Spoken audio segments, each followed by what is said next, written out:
The best weekend in boxing turned out to be the worst weekend in boxing. An event held in Times Square with the likes of names of champions such as Teofimo Lopez and fighters also fighting against each other such as Ryan Garcia, Rolando Rolly Romero, and Devin Haney versus Jose Ramirez. Now, production-wise, this event knocked it out of the park.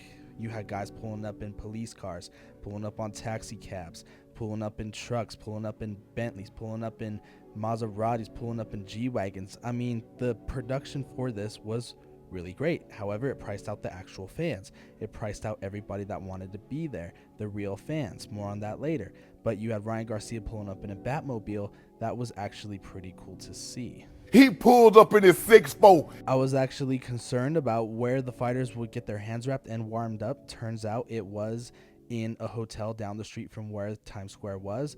But the real reason why this card sucked was because the fight sucked. I mean, you have Devin Haney and Teofimo Lopez fighting nobodies. Ryan Garcia isn't fighting a nobody. He's fighting a really good fighter in Rolly Romero, but it wasn't that good of a fight. Hell, I forgot Teofimo Lopez was even a fighter. I forgot he even boxed.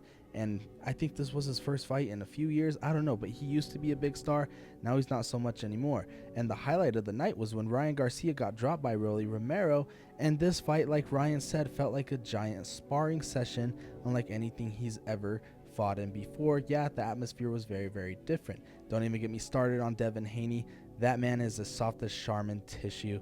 I made a whole video saying how he's the softest man in boxing, and he sure as hell fought like the softest man in boxing this past weekend, and he dares to talk shit to Ryan. This event did 400,000 people around Times Square, the area throughout the card. 260,000 initial projections for pay-per-view buys. Whereas Ryan Garcia and Devin Haney won did 300,000 buys. Now here's where things get worse. According to some CompuBox numbers, the fewest combined punches thrown in a 12-round fight not landed, 445, Canelo versus Skull, more on them later. 459, Wilder versus Parker. 473, Ibragimov versus Briggs. 490, Garcia versus Romero, a fight that happened this past weekend. A lot of these fights on this list happened this past weekend. And Haney versus Garcia, I swear that fight felt like more punches were thrown at 499, but you get the idea. And of course, Jake Paul and his promotion had to get a little jab in at this fight card, whereas the punches landed this boxing weekend: Teofimo Lopez 127, Ryan Garcia 66, Devin Haney 70, Canelo Alvarez 56, a combined 319, whereas Amanda Serrano landed 324 in her last fight.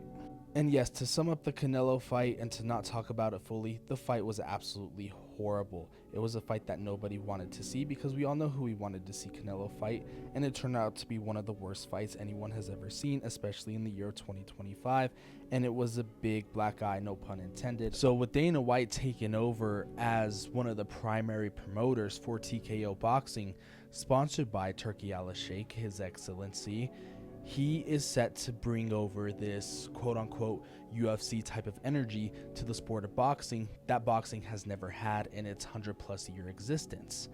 Well, he should have brought it to this event, both of these events this past weekend, because that's what made it suck. This is why the UFC is better. I know the UFC has hit a lull of recently over the past 2 to 3 years, but it's better in this regard. They make the matchups that everybody wants to see no matter what right off the bat. Devin Haney and Ryan Garcia fought a year ago, okay, but when Ryan Garcia's suspension's up, we're gonna book that rematch right away. But no, why are we having them fight these tune-up fights? Speaking of the tune-up fights, they know that this fight is signed, sealed, delivered. Their rematch is gonna happen no matter what, basically. So why would they go out there and take extra risks knowing that the bigger fight, the bigger payday is happening after this fight? That means Ryan probably didn't train hard, and speaking of him not training hard, he probably fights better when he doesn't train hard. So with that being said, of course he's not going to take this fight as serious, or even if it was taken serious, it showed in his performance that he did not fight well. You get the idea. Whereas Devin Haney was like, well, I'm going to be fighting Ryan no matter what, so I'm just going to play it safe, and I'm going to throw 3 punches each round of a 12-round fight, which was absolutely boring. It was some soft shit. And then at the end of the day, you have Canelo versus Crawford, the fight that everybody wants to see. Why not make it right off the bat, Turkey? Why do we need to have Canelo fight another champion and fight somebody else just to get the hype up on the Crawford fight when the hype is already at an all-time high? People want to see this fight. Just make it right off the bat. Now we got to wait 4 more months for this fight to happen. It makes no damn sense, and it pisses me off that boxing is going down this road and has been going down this road for the past 100 years. A YouTuber was once saving this sport. However, he's not anymore because he's not fighting real boxers. Boxing is a dying sport, and UFC will forever be the superior